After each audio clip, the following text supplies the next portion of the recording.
10 seconds remaining. All right, guys, welcome back in for game 2 of week 2 CEVO-Main top 5 versus Bird's Nest, seeing top 5 take a convincing game 1. My name is Ever, and I am joined alongside by Prove Attitude for this exciting exchange, and we'll see what changeup both squads have in mind, as Bird's Nest didn't have enough carry to kind of get them through the latter stages of game 1, and as a result didn't finish out in time. Top 5 smelling blood in the water capitalized. So Nyx Assassin Invoker, your first band's up, and how are you feeling after that particular exchange, Proof? It was such a good game, honestly. I don't think we could have asked for a better game 1. It was incredibly close all game, back and forth, and while we didn't see a whole lot of kills and deaths, I think that the critical and crucial team fights that we did see made up for the lack of kind of early ganks and whatnot. So it was a really exciting game. I think it was really cool to see Sniper kind of start to make his appearance in the competitive scene, and I don't think we're going to see him again this game. I would be surprised if we did, but it was definitely really entertaining to see him last game.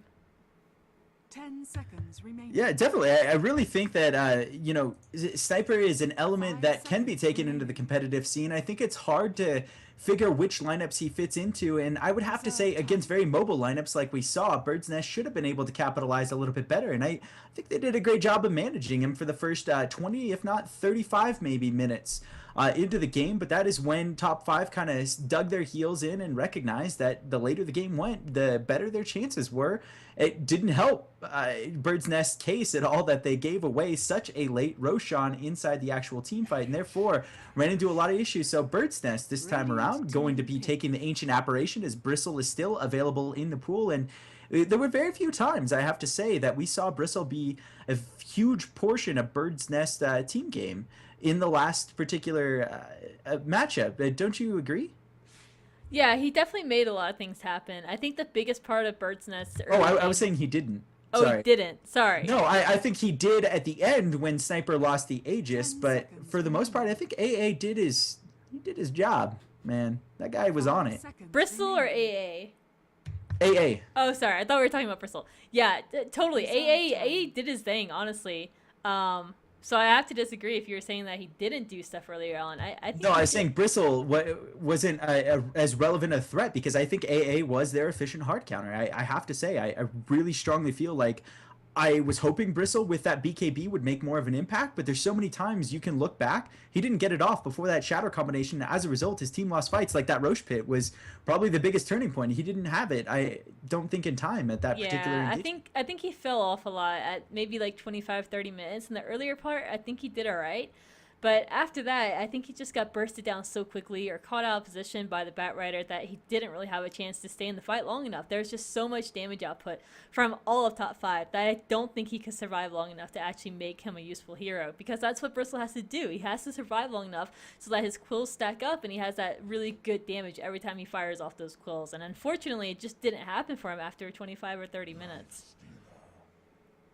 We'll see what they have in store this time. Taking a very long time before they pick up a Lifestealer, and I actually entertain this pickup officially. There's no way around it. Bird's Nest kind of dared top 5 into picking Bristle, but the fact that they took so long signaled they really thought this one through, and they'll follow through with an Enchantress. But as a result, I really and strongly feel that Bane Elemental takes that same slot that Ancient Apparition would take, discussing the 5 role. So AA going to be forced to be the hard carry instead of a Bane Elemental, and therefore not having a particular option to shut down Lifestealer unless they were to go Bane Elemental now, swapping the Bane to a 4 role, but not as strong as having a hero, let's just say Visage, since he's still in the pool, at the ready, able to follow up. So while they would have utility, they wouldn't have a good damage follow-up from that particular slot. And it's a rather daring move by top 5, I have to say it. The only other hard counter I can think of in the pool would be an Ursa Bear. Bane is good against any carry, honestly. I mean, he has the Enfeeble, which even if you BKB after you're enfeebled, it doesn't get rid of the Enfeeble. So that's incredibly good against any carry. And then the Fiends group, which goes through the BKB to lock down a carry. So he's just the anti-carry. He's the anti-carry, and there's no really any which way you can spin around that. But what I was saying is, like, the AA already picked up. They follow up with Lifestealer. Where does Bane fit? He no longer fits. Like, how brilliant was that? Yeah, Don't you? yeah, I would agree with that. I think AA and Bane really couldn't fit in the same game. It was a good pickup. But Just you kind of beautiful. have to pick I up love AA it. first, right? Because he's going to get picked up by the other team if you don't. He's such a good hero at this in this meta. 10 seconds. 10 seconds remaining. He's I don't know. awesome. Maybe I'm not convinced. You're a huge AA fan. I get it. I am.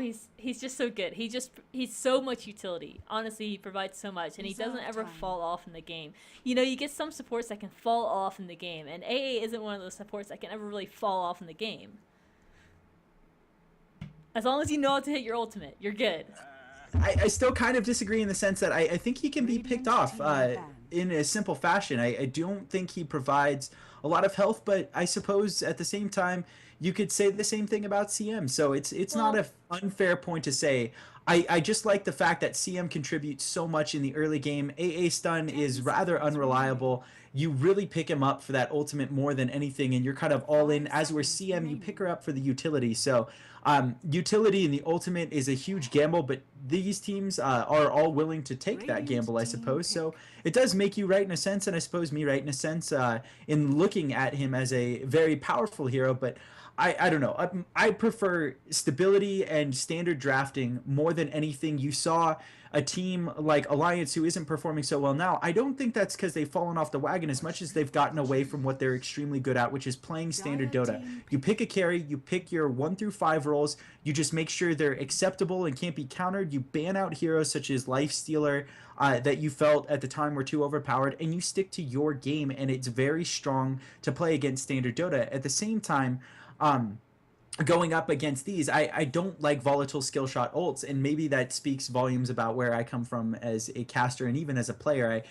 I find it very hard to watch heroes like a Riki, I suppose, or even a Sniper play through. It really is nerve-wracking for me to watch, simply because these are heroes that do depend a lot on how fights pan out. Because not only does Sniper need farm, he can get a fair amount of farm, but if he gets crushed in team fights too early on, or his team starts dying away from him while he farms, what utility does he provide? It's a huge gamble. It is. I would agree with you that there is a risk there. And I think there are a lot of heroes like that where it is risky to pick up. But you gotta kind of wager, is the risk worth the reward? And I guess we can have different opinions on AA or even Sniper, but I don't know. I mean, Spectre falls into that same category for me as well. A really strong, powerful late game carry, has a global presence, but there's a lot of risk with her because she takes a while to get going and she can get ganked pretty easily. So I think it's just with a lot of heroes. You do have your standard, just solid all-around heroes, like Venomancer, really good hero. A Nyx, really good hero. And then you have the iffy picks, like Sniper, like Ancient Apparition. I would even consider Razor part of that group, honestly. I'm not a huge Razor fan. Oh, I'm a huge Razor fan. I know. I know we're polar opposites. Yeah. I think that the elements in which a Razor contributes is he's almost like an anti-carry. If he can get that latch off, sure, it is a risk versus reward situation, but he's still so tanky, and he's providing a decent amount of AoE damage at bare minimum, and is very hard to individually target with someone such as Shadow Shaman that has just been picked up on top 5 side. Again, I'm in the position where I really like the way Bird's Nest draft is going. You pick a solid, tried and true off lane and someone like Wind Ranger who can even substitute as a 4 role if necessary. Ancient Apparition taking up the 5 and the hard support, so soft and hard support respective. Razor taking up either a 1 role or could potentially be the hard carry, but that is where I like his versatility. I like playing chess a lot in the draft, and that's where I see him falling in, is he's a chess piece that they can potentially either move up against Lifestealer aggressively. You can move him to the mid lane and threaten someone such as an OD because he's so mana efficient on his static link when he steals damage that if he gets in close, he creates a lot of problems. So Bird's Nest follows up with Mirana, another chess piece that really provides utility with her ultimate. Good follow-up from the arrow. If you land an arrow into cold feet, you're talking about sticky laning situations, but she can even take an off lane or a mid lane herself. Versatile all around, top 5 in the Nature's Prophet pick, though. Kind of signals that he's going to go in the off lane. Enchantress soft support in the jungle. Shadow Shaman is also going to support that unless they stick that particular hero mid, but good push potential follow-up from top 5. I like it more so than Bird's Nest Draft the last time around, simply because you do have a follow-up for someone like a Krob element. Nature's Prophet will have the backup of Shadow Shaman's Mass Serpent Ward to take down towers early and really press the advantage. Give Lifestealer the full gold advantage he's going to need to eat sufficiently through a hero such as Razor. It's going to be a really critical last pick for Bird's Nest, because right now I would give this draft to top 5. They have a really good push. They have a solid carry out of that Naix. They have an annoying hero in the Nature's Prophet where that he can be anywhere. And Bird's Nest team, it's kind of iffy. I mean, you were talking about the skill shot in Ancient Apparition, but now you have a Mirana who's kind of a skill shot hero. You even have Wind Ranger, where you got to make sure that Shackle Shot is lined up correctly. So is there just too much risk in terms of skill shot on Bird's Nest side right now? And that's what I worry about them. Playing the devil's advocate here, what I will say is Zeus is picked up, funny enough, instead of on the other side of the table with the AA Shatter combination into Zeus Ultimate, causing a whole lot of problems for such weak heroes on top 5 side in Shadow Shaman and Prophet. But what I like is I play more Prophet than anyone will ever care to look at. If you look at my profile, holy God. Yeah, it's like you don't have to tell me. Okay, with that being said, I have a very hard time pushing against heroes like Wind Ranger, against the Razor, and Mirana. Those 3 elements together are huge, and they actually follow up with the Tusk. And I like it. It is a huge risk, but another high damage hero that is going to get in close on someone like Zeus, and Bird's Nest feel confident enough to run it in this environment, being down 1 game in this particular best of 3. So, gotta remember, this is set 1 of the week 2. Each team plays 2 best of 3s each week. The people, or I suppose the teams in this regard, with the most points here, or the most wins at the end of each best of 3 series for 8 weeks, will advance into the playoffs in the upper tiers versus lower tiers of the playoff bracket. So why not take some risk if it's only, the 3rd, I guess, series in of the season? This is cool. This is going to be a cool game ever. I'm actually pretty excited to see this. Really exciting heroes with the Zeus picked up, the Tuskar picked up. I even think Mirana's a fun hero to watch, as well as the Shadow Shaman. So it's going to be a really neat and interesting game. I do feel like late game, top 5 can take this over Bird's Nest, and it's going to depend kind of heavily, I think, on if they can get some towers under their belt or not. I love being so opposite of you. I really think that it's going to be so hard for them to take this late. Although Prophet provides a fair amount of right-click damage once he picks up something like a Scythe, you still have to take into account that he's able to get locked down. He's able to get static link. They're going to keep a track on him with a hero like Tusk. So I hope we see a very evenly matched game because we have such divergent opinions. And we'll get down to some introductions here for you guys. Game 2 underway as we get into this one. Shanks on Nature's Prophet, top 5 Radiant side. Tiburon carrying Lifestealer, should be supported by Symbols on the Shadow Shaman. No on the Enchantress, and Fly on Zeus from what we presume to be mid, and hold the second half of intros as engagement kind of pans out. Tiburon forced to throw up that rage, and actually I think Bird had a little bit of time to not throw arrow, but immediately threw it to see if he could get it off. But good avatar there by Tiburon, responding to make sure he doesn't get locked down and yield first blood. On the dire side, we have Bird's Nest. 604 is going to be playing Ancient Apparition. The big bad bird himself is playing Mirana. W4 will be on the Tuskar. Mid lane, we do have Hungry Magikarp playing the Windrunner. And then top lane, Razor Safe Lane is being played by Waffle Devil. I like the options that Wind Ranger provides to a team. She can go anywhere. She can go mid, she can go off lane, she can even be a tri-lane support in a really offensive tri-lane. So she has so many options, and that's great for a team. You say you like to play chess in the draft, and I think that's a pretty powerful chess piece, is you don't know where it's going. I have to say,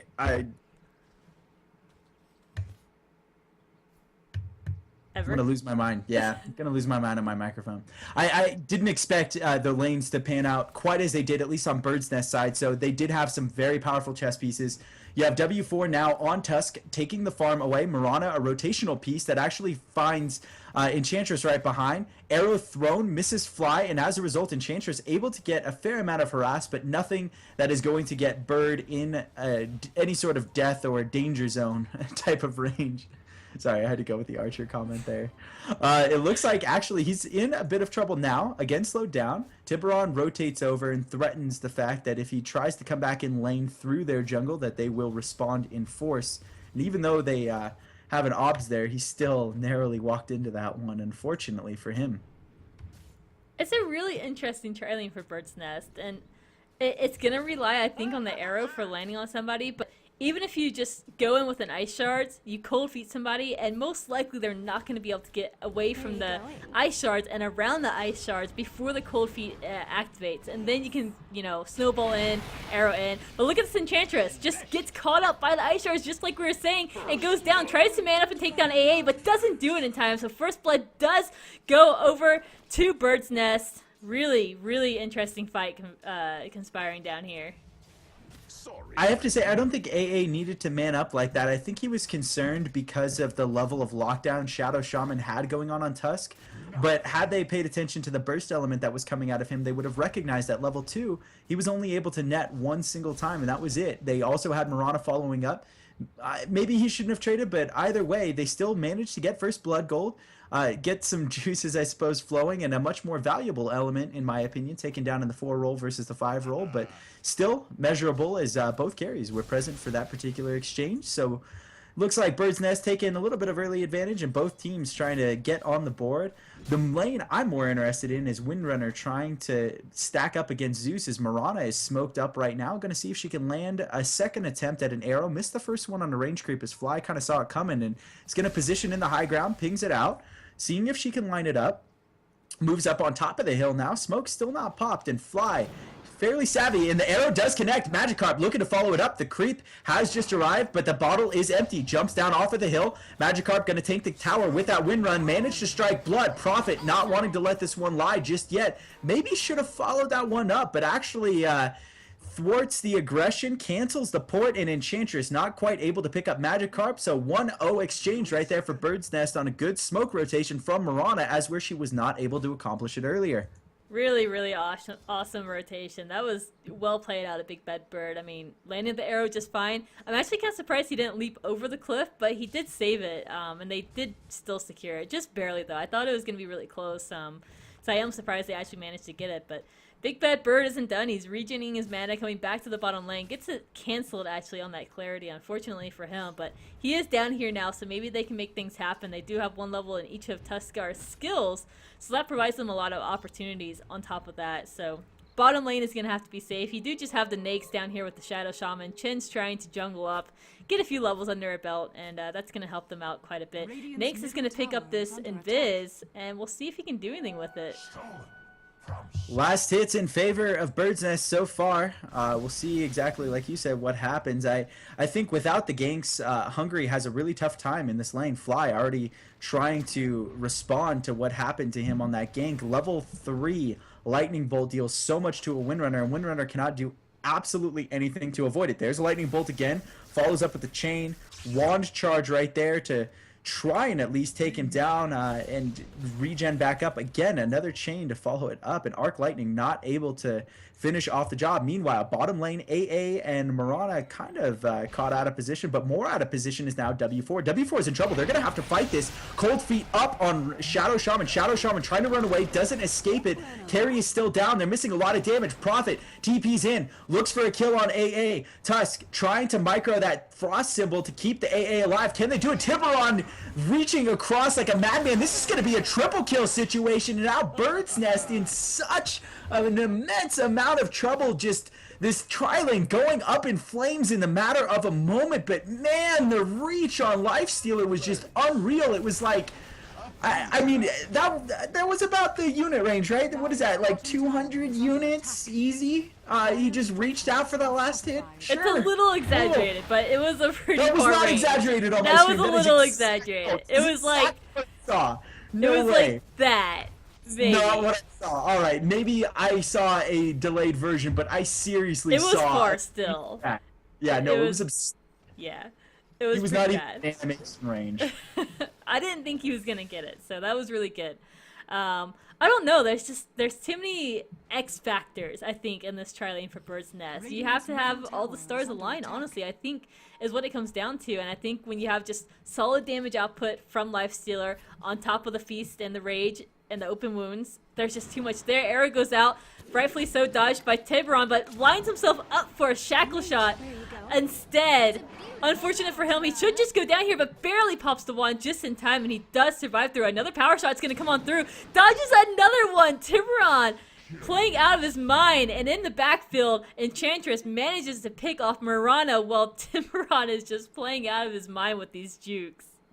Yeah, 3 heroes converging on Marana, walking into no man's land, aggressively used the actual leap forward, and as a result doesn't have it to escape.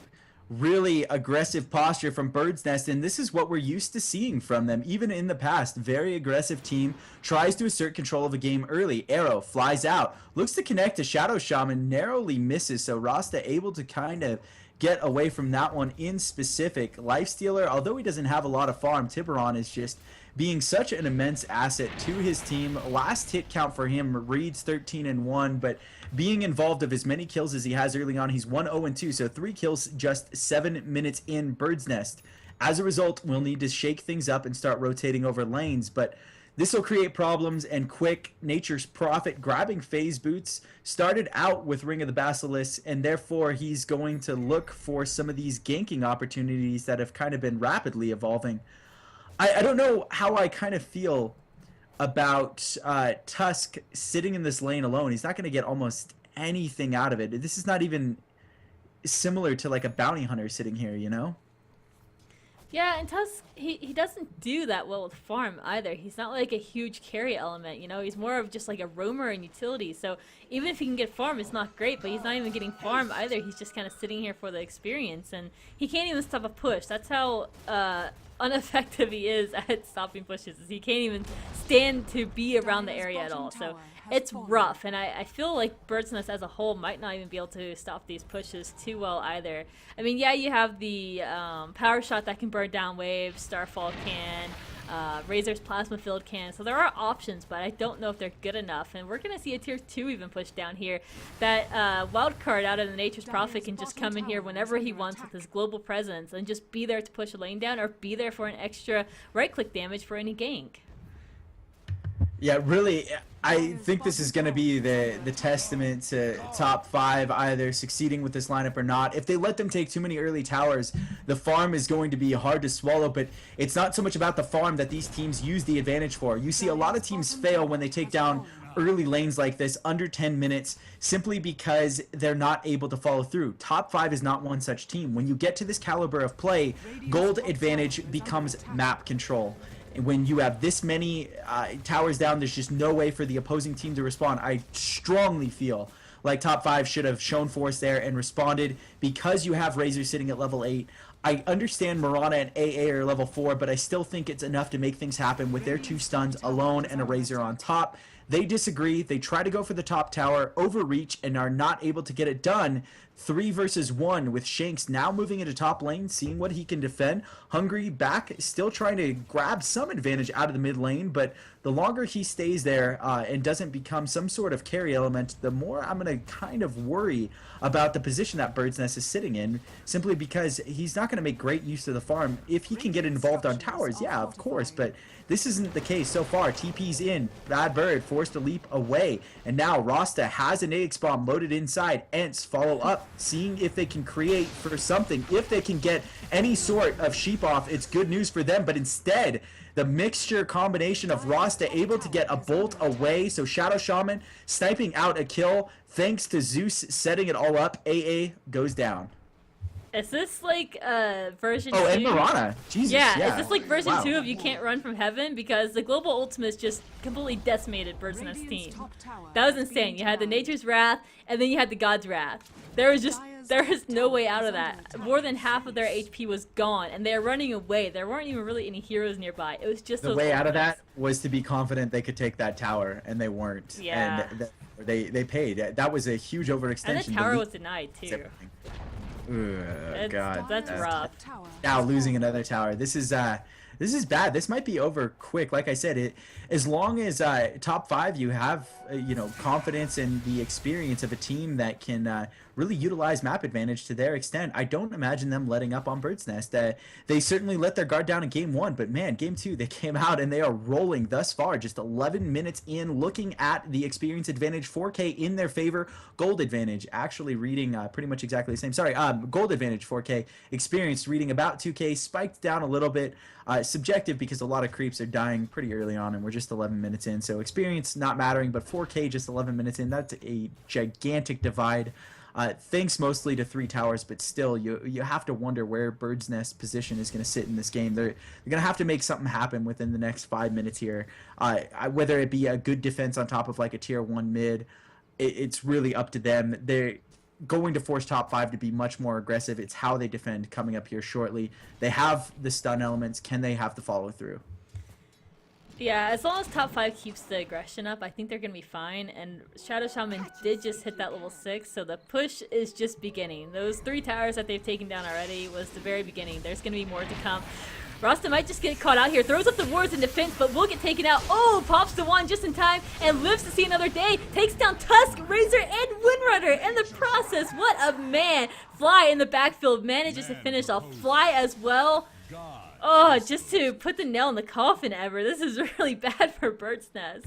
Yeah, things just not panning out their way. And even if they were to take this loss, I really would just attribute this out to the draft more than anything. I don't think Bird's Nest is a weak team in the slightest. AA Ultimate coming to connect through on 3 won't kill. If Shadow Shaman was there, certainly would have gotten a kill, but not so fortunate as Bird's Nest in this exchange. But I think they have something to be proud of in game 1. The fact that they pushed what I consider to be a very astute team in top 5, certainly growing as much as they can over the course of this past, I don't even want to say year. I almost want to say like ever since MLG had their Full Sail LAN, I feel like teams like top 5 in the American scene have been cultivating quite well. It's going to get better from here on out, but really showing why they're a good team. I think that they can go toe-to-toe with a team like eHug. Others may disagree with me, but I don't think that's far-fetched to say. eHug, another team that was at play tonight, I believe against WWD, correct? Yeah, they're on play CEVO-2.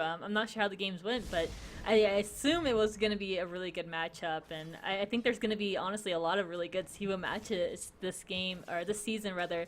In Maine, we have good teams, like you were saying, and it makes me proud of the North American scene that we are growing it. There's a lot of organizations working to grow it, and it's just great to see. I have no doubt that some of these CEVO teams that we see in Maine this season are still going to be starting to tap into the pro scene. It was top 5 against WWD last week, is that correct? I think that's so, the match yeah. You wanted to guys. Do you know the results of that one, or am I gonna have to like pull it? I don't, unfortunately. The only results that I do know is that Bird's Nest and top 5 were 1-1 last week, so they are at the same score right now. So this will make one team pull ahead, whoever wins this set of 3.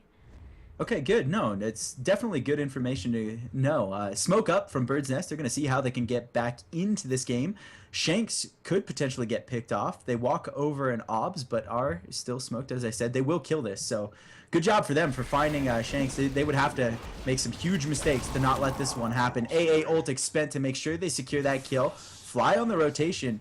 Really doesn't want to run into 4 right now. If they manage to lock him down, this is bad news bears for them, but looks like Fly's going to get away. Actually has a blink, goes forward. Meanwhile, topside, you see W4, No Man's Land, has an ultimate expend against him, but No One Company picking up a kill as well as the wards right there to go ahead and finish him off. So no chance there for Bird's Nest to get, I don't even know what I want to call Tusk. He's not even a carry element. He's just a very strong soft carry gank element. I don't think he's found his role yet in the competitive scene. I don't know if he will, but Nate's going in for a kill onto Waffle Devil. Luckily, the Mirana ult is there to save the day, but AA is not going to get out in time for that fade time to work long enough. They're still in the chase, trying to hunt down this Mirana, hoping to spot somebody out with the reveal out of Zeus. He knows where he is. He's trying to get to him, and Trencher is singled out, but the rest of the team is there to help him out. W4 in a really bad position, shackled as well as treed in, and he goes down. 2 down for Bird's Nest. Do they ever need a pipe? Now more than ever.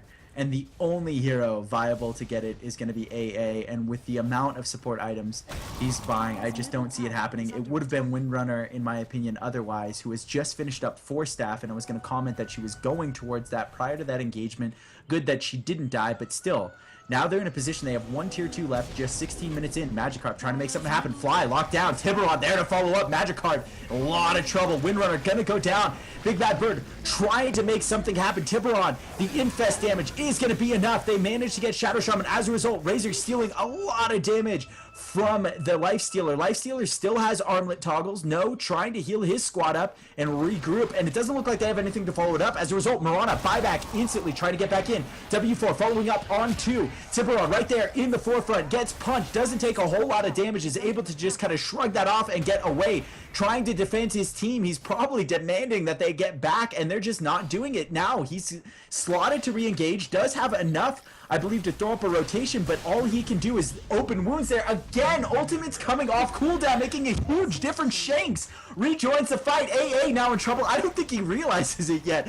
If he stays here any longer, he's dead. Tiburon's right there, dude. You gotta run. It's too late. It is over. AA lights out right on top of a tier 3 hill. They had no business in being there to finish that off. But still, nonetheless, that was a situation that I feel like Bird's Nest had handily, and still the fight continues. Shadow Shaman trying to brazenly take down Razor right beneath the guys of their tier 3. Tiburon still fighting on through. Armlet toggles abound. Big Bad Bird trying to get it narrow. Narrowly misses. Tiburon on the lamb trying to get around the trees. Armlet toggle again. Gets it just in time, but should get taken down. Finally, the shenanigans are over, Prove.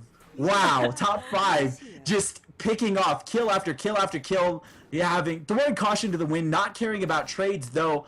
I think they should have cared a little bit more about the trades that they offered up there, being that they were worth a lot more in terms of experience and gold than their counterparts in Bird's Nest. Yeah, I think they overstayed their welcome a little too much. I mean, it started off really good, but then kind of lingering around, it always looked like Tiburon wanted to back up. He's on Nakes, but the team just wouldn't. They kept going in, and I think they should have just taken the kills that they got and gotten out of there. I mean, the global ultimates that came through did so much damage, and I think that might have been the cue after that, after those 2 or 3 kills that they had gotten, to just back up. But they kept going, and it was intense. Like, my whole body is tense. I'm still trying to untense myself right now, because it was a crazy team fight. It lasted like 2 minutes. What kind of fight is that? Well, only ever would be able to be long-winded enough to continue through such an affair. I know, you're so great. You're so awesome. No, that wasn't a self-glorification. That was, I am a windbag. But that's okay. I've been self-defeating tonight, if anything.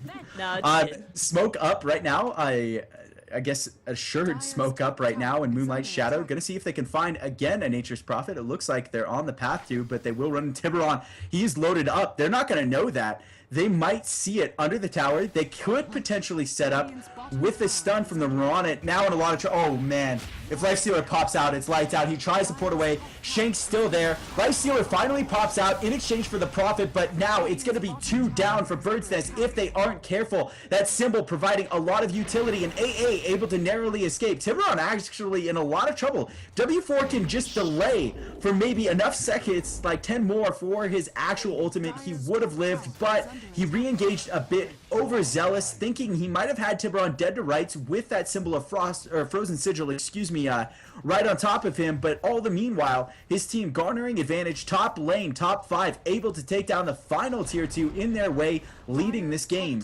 24-8. Yeah, during that whole scuffle in the woods, top lane was just having action of its own, and they managed to take down 2 on their own with these 3 support heroes, and did just fine. They took down another tower as well, so that signifies as the last remaining tower to get taken down, the last exterior tower that is. So they're going to have to try and push high ground, but I think they have such an advantage at this point that it's not going to be too hard for top 5 to do. They're sitting at 40k gold advantage to 25 for Bird's Nest. XP as well, a 10k difference, about an 8k difference actually.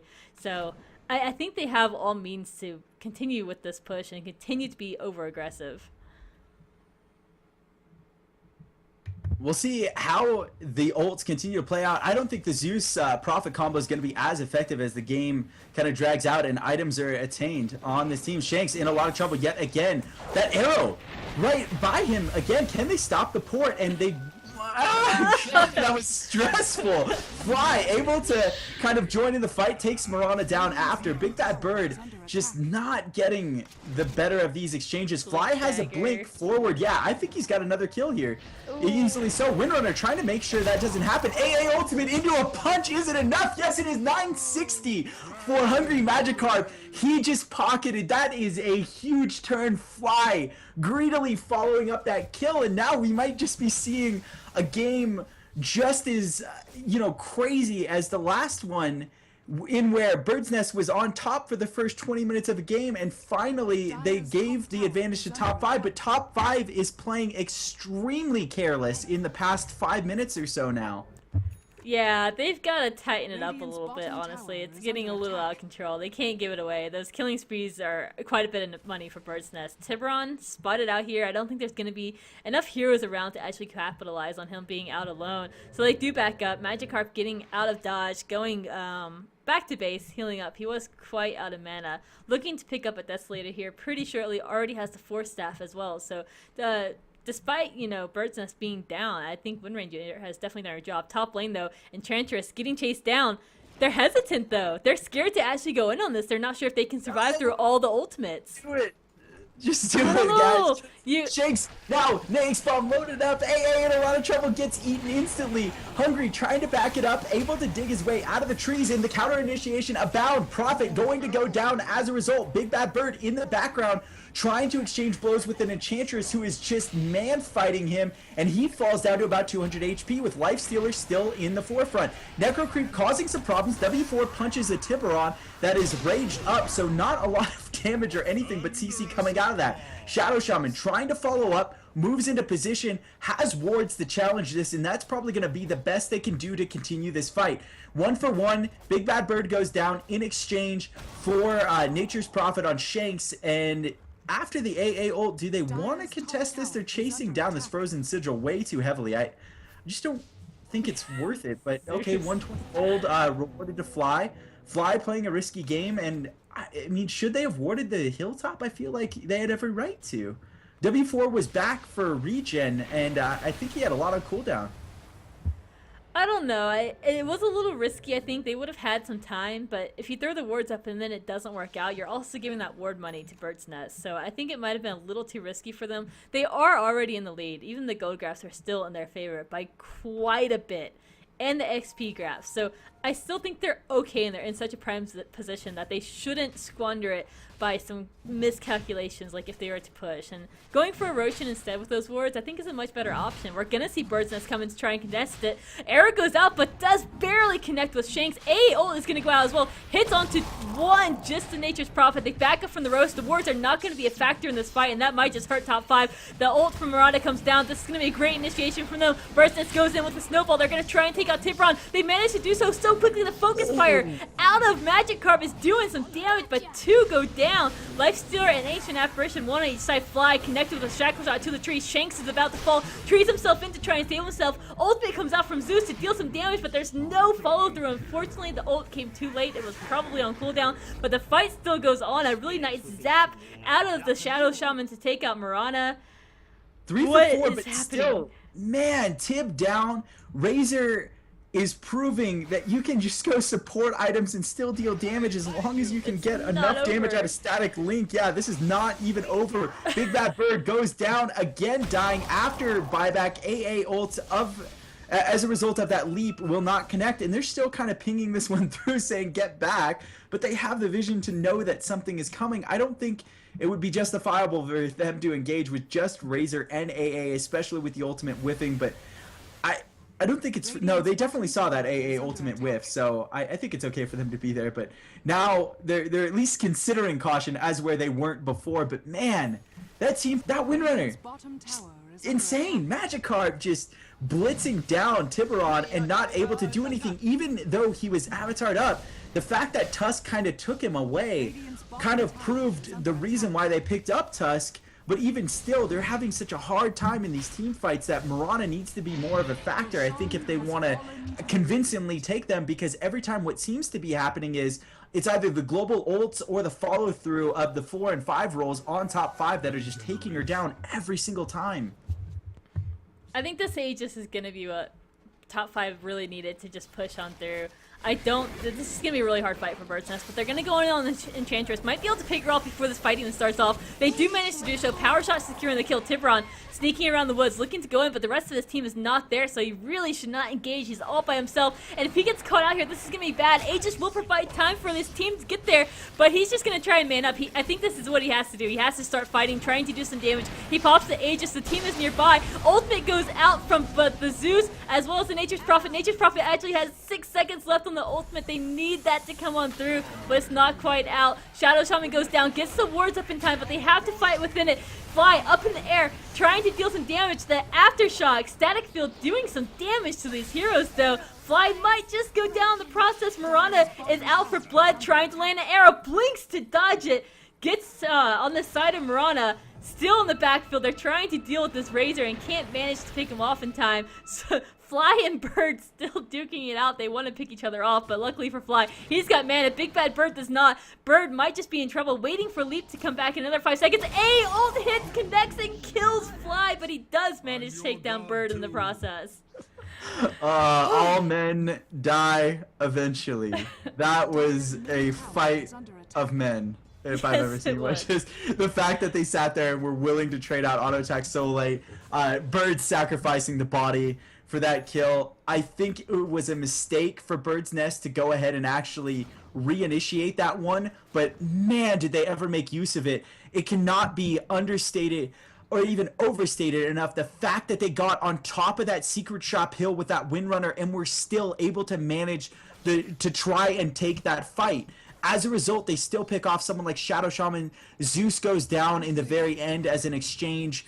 Just the tenacity that Bird's Nest is showing. It is a 35-17 game, and they just went toe-to-toe with top 5, and I would say they did a phenomenal job in even trading at that rate. If they stifle the push, I think Bird's Nest can have a late game option, but Bird really needs to stop dying. We have to see more of a carry element come out of this Mirana, or at least Tusk do something more than what an Alchemist role would do, and I think now more than ever that's kind of the role we're seeing this Tusk fit into, if any. AA Ultimate flung out will not connect to either Shadow Shaman or Enchantress in mid. Tiburon in the vicinity, both teams soft grouping up towards this mid lane. Wall top by Enchantress is getting split push. The Troll making use of that before it goes down with some skeleton minions kind of crashing on through, buying them the time and space they need on the map to settle the game down. Set up yet another gank from Nature's Prophet. Shanks, though, don't you have to say, he's having a rough game, man. Every single AA ultimate at the beginning of a fight is on him, and he's not able to contribute. He's got a Necro 3. He's done a great job microing those minions, but at the same time, he's just getting blitzed. He's not on the wrong side of the track. Or he's not on the right side of the tracks. He's always on the wrong side of the track, seemingly when the team fights start to evolve, unfortunately, for top 5. Otherwise, I think they would have probably, I mean, don't you think it's fair to say these fights may have evolved differently as long as you get some of the Shanks right clicks in? Because he does have a fairly convincing right click so far. It's already 124 plus 52. Yeah, I think he's been getting picked off pretty early on in the fights. He does usually get his ultimate off if it's available, which is good, and the minions are still in the fight, which also helps a lot. But the right click damage is great for top 5. But speaking of right click damage, there's not a whole lot on Bird's Nest side. I mean, the best carry element right now for Bird's Nest is Windrunner. Not gonna lie, she dishes out some damage at this point. Mirana is not gonna be a factor as a carry. Are you gonna lie? I'm not. Okay, I just want to make sure. Why? That was such an affirmation. No, I was just trolling. But look at Mirana. Seriously, she's not in a position to carry this game. It's going to be Razor. It's going to be Wind Ranger. It might be Tuskar, but it's not going to be Mirana. I think she's so far behind at this point. She's 2-12 No, you're ever. right. It's but rough. still, that's the road to the comeback. It's got to be through someone additional like Mirana. I guess Windrunner is a viable option. The fact that Desolator has played such a pivotal role in these team fights. If they can manage to pick right here, this is good. This is before Natures can get involved. So if they could manage to pick off Shadow Shaman before he's able to drop the wards, that would be a huge victory for them. Waffle baiting it out. Super tanky element. They're going to initiate. Tiburon comes out. Shadow Shaman getting taken out almost instantly. Tusk walking him down instead, but as a result, Lifesteal is going to run amok. Can W4 finish off? Shadow Shaman trying to still cling on to life and manages to do so with the net. As a result, 4 for Bird's Nest in the background get wiped out. Really not the fight you guys wanted to take. How disappointing. You have Really, I wanted that climax so bad to be better than a less than 15-second fight so badly. Well, you have that escape strategy from Mirana's ult, but it's so easily countered. You had sentries down as well as the Necronomicon guys that were providing true sight, so there was no even exit strategy for Burstness at that point, and it's really rough. If they just can't get a team fight, the damage is really lacking there, and they can't deal with someone like a Lifestealer who's getting to be pretty tanky, and the push is just too much. It's strong. You have the Treants, you have the Necronomicon guys, you have the wards, and it's just too much for Burstness to deal with. Aold is going to go out, does connect with Enchantress. They might try and fight this, but I think it's just time to run. Let the Enchantress fall and just try and save everybody else. Shanks does get away with his Shadow Blade. Can he make it enough? Hops into Nature's Prophet. Sorry, I couldn't see that, but yeah, he hopped into Nature's Prophet, gets a free ride home, and they just lose the Enchantress. And they get a Rax? I think that's a pretty good trade. They got one Rax, sorry. So they got the melee Rax, which is good. My biggest complaint with how the last team fight happened, for the record, is the fact that W4, the reason why they've won every single team fight, pretty much, or at least made a stand in every single team fight, even though they're 20 kills down here, is the fact that W4 has punched Tiburon in the face at the start of every single one. And as a result, Windrunner was able to wail on him, but this time around, Tiburon had free reign, and that was not the strategy they needed to go with. W4 cannot focus the Shadow Shaman. It just goes to show you that the wards were irrelevant. Bird's Nest has done a great positional job of playing around them tactically in these team fights. Mirana, ult, will it be enough to save? Do they have Rev on their person? No, they don't, but Razor anyways, fairly tanky customer to try and take down. Isn't able to lock them down, so as a result, both sides will walk away from one another. No damage really done. But don't you think that needs to be the plan every single time around? Tiburon just needs to get punched in the face. He's the biggest threat for Top 5's team, and honestly, that's not saying a whole lot because there are other threats for Top 5, but he is the biggest. Big Bad Bird gets out of there alive. No sheep or anything to that nature on Nature's Prophet, so he does get out just fine. But I think he's the one that they have to focus on, they have to deal with. I think Shadow Shaman's going to get the wards up in these fights regardless, just because there's not a solid initiation. There's no Batrider to pull him out of the fight. There's no Shadow Spirit. Spirit. What? Dang it. Storm Spirit. Holy crap, I lost my brain there for a second. There's no Storm Spirit to jump on him and pick him off. He has the Blink Dagger and the Force Staff, so he's going to get in there and he's going to place those wards down. So I don't think he should be the focus. I don't think he should be singled out. I think it has to be the Lifestealer at this point. And while Nature's Prophet is pretty scary in himself, I don't think he's going to be the biggest threat in these teams' fights. It's got to be Lifestealer. You got to take him down with just kiting him or just making it so he's immobile completely from something like a Walrus Punch. No, you're right, but at the same time, Bird's Nest had done a phenomenal job of locking it down. I wonder what changed his mind there to go in fly ultimate on Bird yet again, not able to make anything happen. They do have the means to go ahead and spot this out with Enchantress having Gem on her person. That was picked up, I want to say about 4 minutes ago, but at least after that last team fight, she was able to pick that up and kind of go along with it. Shanks needs to return to base. One of the things I love about Prophet, you're able to just port back with an actual scroll, port in with the ultimate. So if his team finds the correct niche opportunity to jump in, they will. If not, I imagine them finally getting a Roshan under their belt. It's about 34 minutes in. They should. They have full dominance over this particular map. AA scouting it out, figuring that's what's going on, and that might be an opportunity or a signal more or less for them to go. If not, they need to get some aggressive picks right now. Fly, seeing if he can get on top of Hungry. Hungry not the best of customers. Shanks now trying to engage. Manages to catch Razor in. Razor in a whole lot of trouble. Goes down immediately. Enchantress up a hill. Connects from downtown. Tiburon right on top of W4. No mana left on his person. Needs to flee. They need to not fight over middle. There is nothing here to fight over. What are they engaging on, Prove? I don't know. This is definitely not the fight they need, and this is gonna signal GG. There's no way around it. Are there even any buybacks? And there's not. Nobody can buy back on Bird's team. Just give it. Just give him the range barracks. I'm sorry. There's nothing there for me to say you need to fight. What? There's no property there.